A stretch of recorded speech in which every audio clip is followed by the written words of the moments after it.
मैं हूं डमरू। जब ब्रह्मांड में सिर्फ निराकार शिव थे और कुछ भी नहीं था, तब भी मैं था उस ध्वनि स्वरूप में जिसे आप ओम के नाम से जानते हैं। मैंने देखा है शिव के विघटन से शक्ति को उत्पन्न होते हुए। मैंने देखा है इस ब्रह्मांड का सृजन होते हुए। मैंने देखा है मिट्टी को जीवन होते हुए। उस सृजन की कहानी मैं आज आपको सुनाने वाला हूं, जिसके आदि शिव हैं और अंत भी शिव हैं, जिसमें मूल शिव हैं और शिखर भी शिव हैं। श्री राम ने महादेव शिव की आराधना कुछ इन शब्दों में की थी। नमामि शमीशान निर्वाण रूपम विभुम व्यापकम ब्रह्म वेदः स्वरूपम निजम निर्गुणम निर्विकल्पम निरीहम चिदाकाश माकाश वासम भजेऊम हम। मतलब ये कि जो खुद निर्माण यानी मोक्ष का स्वरूप है, जो ब्रह्म और वेदों का स्वरूप है, जिसका कोई स्वरूप नहीं, जो गुणों से परे है, जिसका कोई विकल्प नहीं, उस शिव को मैं प्रणाम करता हूं। बड़े बड़े महापुरुषों ने महादेव के बारे में बताते हुए ये कहा है कि उनका कोई स्वरूप नहीं है, उनका कभी जन्म नहीं हुआ, जो है भी और नहीं भी।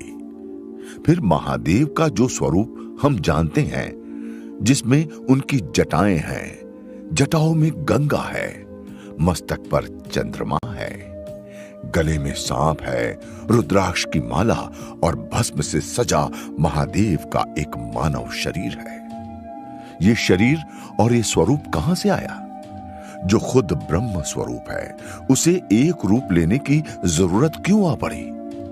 वो भी एक हाड़ मांस का इंसानी स्वरूप, जिसे चोट लगती है, दर्द होता है, दुख होता है, बीमारी लगती है, जो बूढ़ा और लाचार हो जाता है। ऐसा इंसानी शरीर ही क्यों चुना शिव ने अपने स्वरूप के लिए? इसका उत्तर सिर्फ एक है कि इंसानों का शरीर अनंत संभावनाओं से भरा है, अनेक दैविक शक्तियों से भरा है, जो इंसान खुद नहीं जानता, पर मैं जानता हूं और मेरे महादेव जानते हैं। आइए मैं आपको ले चलता हूं उस समय में जब इस सृष्टि का सृजन हो रहा था। अत्यंत शांति है, सब शून्य है, सब शिव है, और मैं हूं ओम की ध्वनि। तभी अचानक उस शून्य से ऊर्जा का एक स्रोत निकलकर चारों तरफ किसी फव्वारे की तरफ फैलने लगा, और उस फव्वारे से चारों तरफ रंगों में डूबा हुआ अद्भुत नजारा है। ऐसा नजारा जो न कभी कोई देख पाया है और न देख पाएगा। उस भीषण ऊर्जा और शून्य के बीच संपर्क होते ही भयानक विस्फोट होने लगा।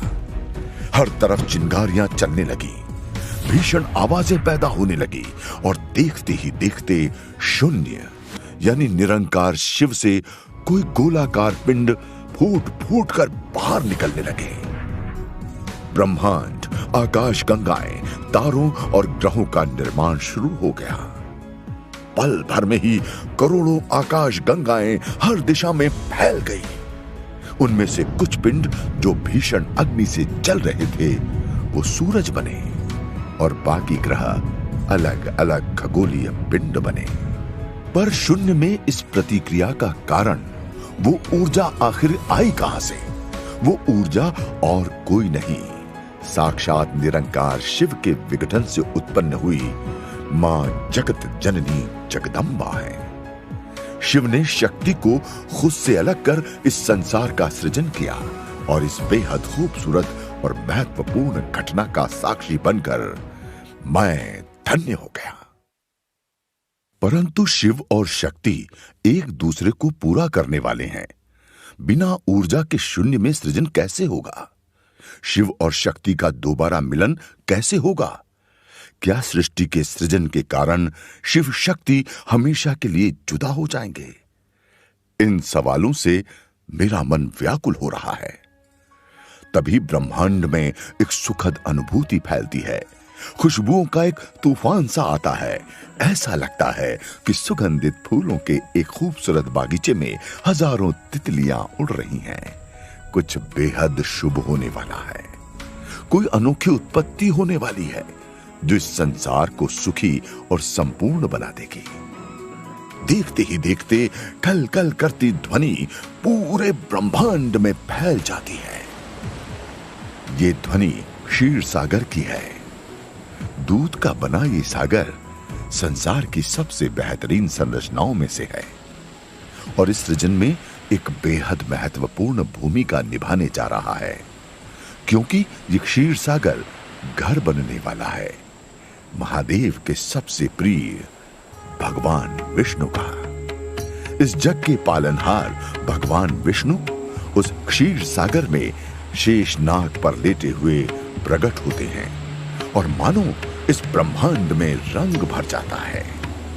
कानों में कुंडल, चतुर्भुज स्वरूप, शंख चक्र गदा पद्म से सुशोभित शेष नाग पर लेटे भगवान विष्णु की वो मनमोहक मुस्कुराहट संसार में मिलने वाली खुशियों का स्रोत बनने वाली है। पीले वस्त्रों से सुशोभित भगवान विष्णु का वो रूप करोड़ों सूरज की रोशनी का स्रोत प्रतीत हो रहा है, परंतु भगवान विष्णु की बड़ी बड़ी आंखें योग निद्रा में बंद है और होठों पर मुस्कुराहट किसी अबोध बच्चे की नींद वाली मुस्कुराहट सी प्रतीत हो रही है। इस विहंगम दृश्य को देखते हुए हजारों साल बीत गए और समय का पता ही नहीं चला। तभी एक दिन पालनकर्ता भगवान विष्णु के नाभि से कमल का एक बेहद खूबसूरत फूल निकला, जिसके तने भगवान की नाभि से जुड़े हैं। देखते ही देखते कमल के फूल ने एक विशाल रूप धारण कर लिया और उसी फूल के ऊपर जगत पिता ब्रह्मा जी प्रकट हुए। ब्रह्मा जी की चेतना जागृत होते ही उन्हें जैसे अपने कर्तव्य की याद आई और उन्होंने इस संसार की उत्पत्ति का कार्य शुरू कर दिया। उन्होंने खगोलीय पिंडों को प्रकृति दी, रोशनी दी, वर्तमान दिया और ऐसे सूरज धरती का निर्माण हुआ। मातृत्व से भरी धरती ब्रह्मा जी की सबसे खूबसूरत रचनाओं में से थी और ब्रह्मा जी को बेहद प्रिय थी।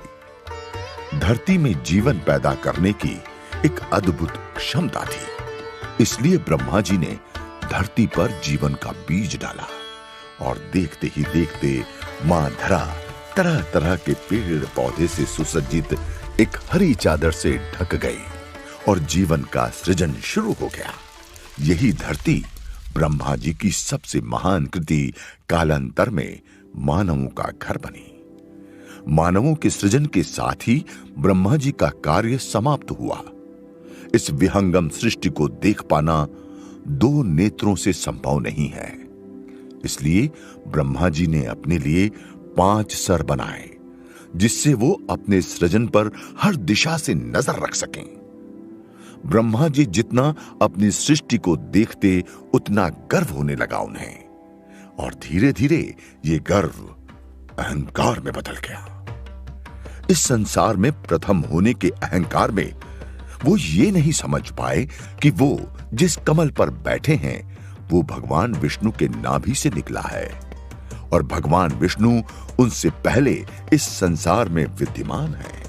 अपने ध्यान से उठकर भगवान विष्णु ने देखा कि इतना सब कुछ निर्मित हो चुका है, तो वे बेहद प्रसन्न हुए और ब्रह्मदेव से कहा, चलिए आखिरकार मेरी एक लंबी प्रतीक्षा समाप्त हुई।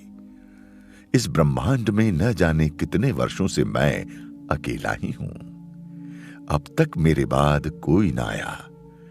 आखिर पहली बार मेरी मुलाकात मेरे बाद उत्पन्न हुए किसी से हो रही है। इतना सब निर्मित करने के बावजूद मैं बाद में आया। ब्रह्मदेव इस बात से अचंभित रह गए। उन्होंने तो सोचा ही ना था कि आखिर उनसे पहले भी कोई मौजूद होगा। आखिर समूचे ब्रह्मांड का निर्माण तो वे स्वयं ही कर रहे थे। तो ये कैसे संभव है कि कोई उन्हें ये कहे कि वो उनके पहले से ही इस संसार में मौजूद है? ये तो सरासर अपमान है। इसके अलावा जब विष्णु ने यह बताया कि ब्रह्मदेव की उत्पत्ति उनके नाभि कमल से हुई है, तो ब्रह्मदेव के अहम पर और गहरा आघात हुआ। अब एक युद्ध शुरू हुआ जिसमें अहम की संतुष्टि ही विजय की पताका है। दोनों में बहस छिड़ गई कि आखिर इस संसार में पहले कौन आया है, सबसे महान, सबसे श्रेष्ठ कौन है। इस बात का जवाब किसी के पास मौजूद नहीं है। यह बहस चलती रही।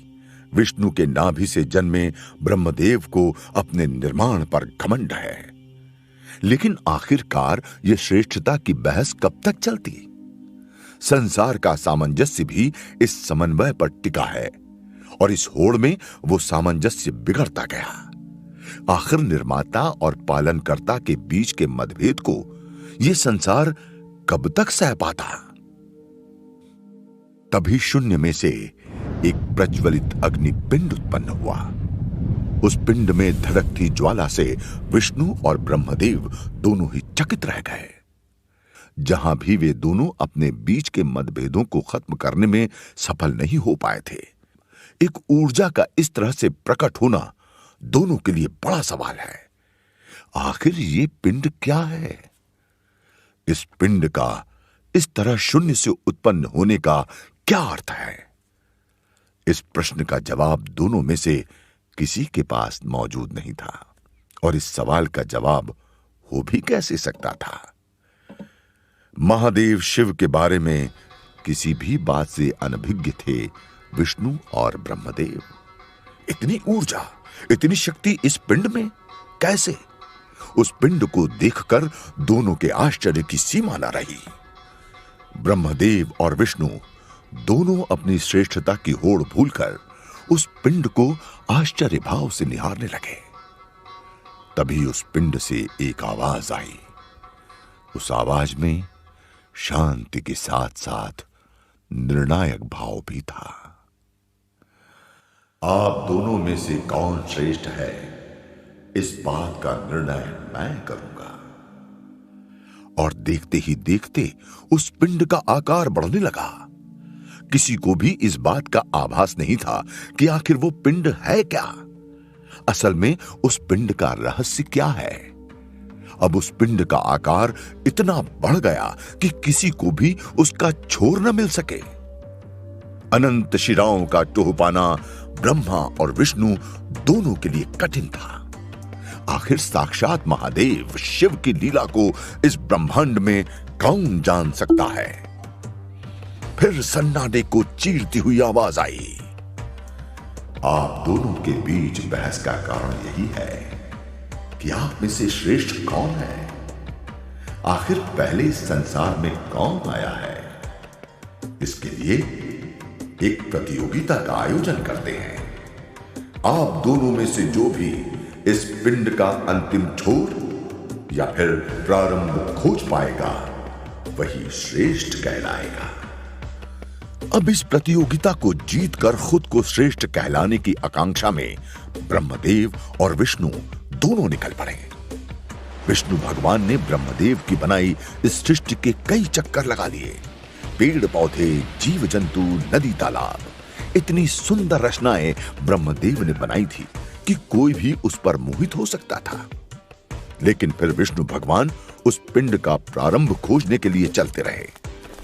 कहीं कोई सुंदर पंछी कलरव करती सी दिखाई दे रही थी, तो कहीं पर शिकार करने की टोह में बैठी कोई शेरनी, कहीं हिरणियों का झुंड अपने गंतव्य की ओर तेजी से दौड़ रहा था, तो कहीं पर किसी सुंदर रस भरे फूल पर कोई मधुमक्खी शहद इकट्ठा कर रही थी।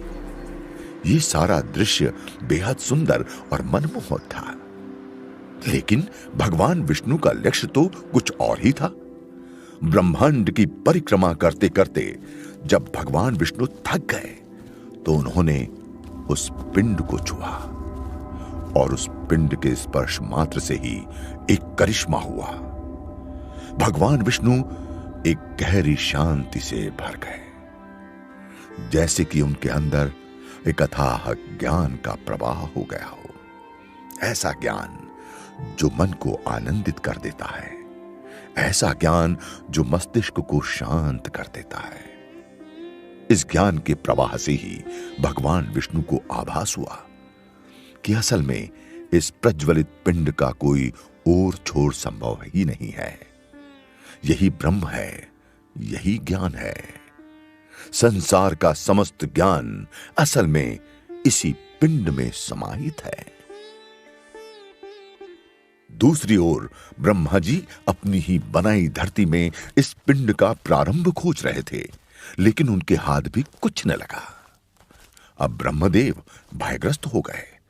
ब्रह्मदेव को यह भय सताने लगा कि इस पिंड का प्रारंभ न खोज पाने की दशा में तो उनकी श्रेष्ठता पर आघात लगेगा, उनकी श्रेष्ठता कम हो जाएगी। इस चिंता में ब्रह्मदेव डूबे ही हुए थे कि उनके प्रिय फूल यानी कि केतकी के फूल ने एक सुझाव दिया। केतकी के फूल ने कहा, ब्रह्मदेव, आप इस सृष्टि के रचयिता हैं, पालन करता हैं, आप इस जगत में सर्वश्रेष्ठ हैं, और जो इस सृष्टि का रचयिता है उसे यहां मौजूद किसी भी वस्तु का प्रारंभ कैसे पता ना होगा। आप कह दें कि आपको इस पिंड का प्रारंभ मिल गया है। ब्रह्मदेव को केतकी के फूल की बात अच्छी लगी और ब्रह्मदेव वहां पहुंच गए जहां पर पहले से ही उस पिंड के साथ भगवान विष्णु मौजूद थे।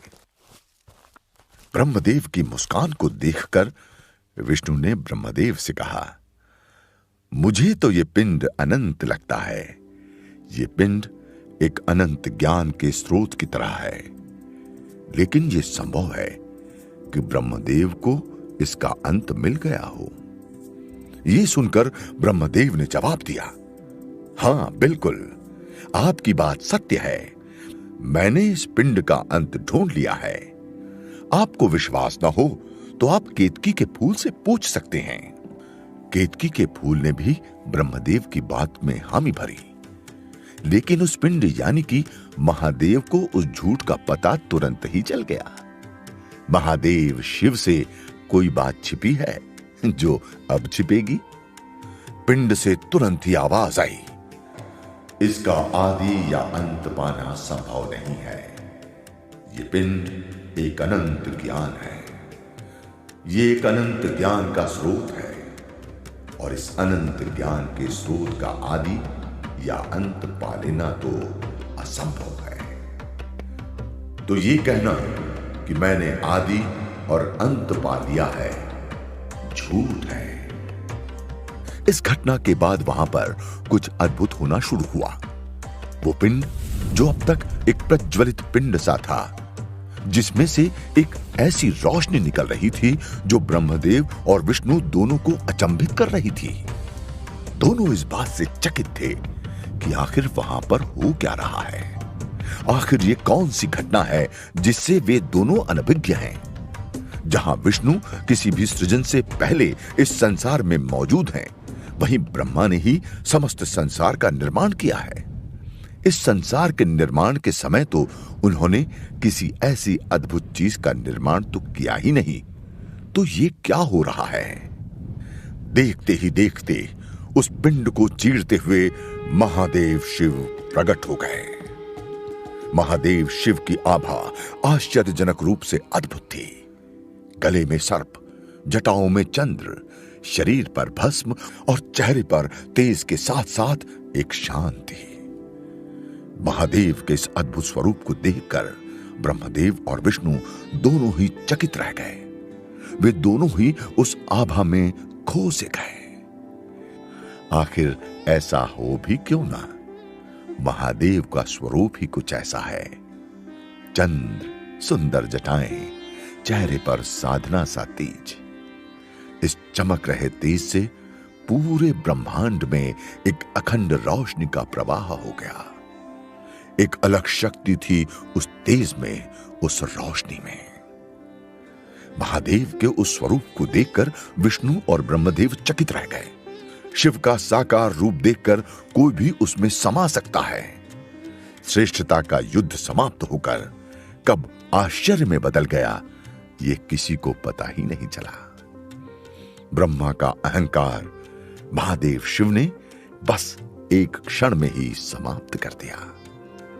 प्रकट होते ही महादेव शिव ने ब्रह्मदेव की तरफ देखा और कहा, ब्रह्मदेव, आपके अहं का पोषण कर केतकी के फूल ने आपको झूठ की ओर प्रेरित किया है, इसलिए आज से मेरी पूजा में केतकी के पुष्प का इस्तेमाल वर्जित होगा।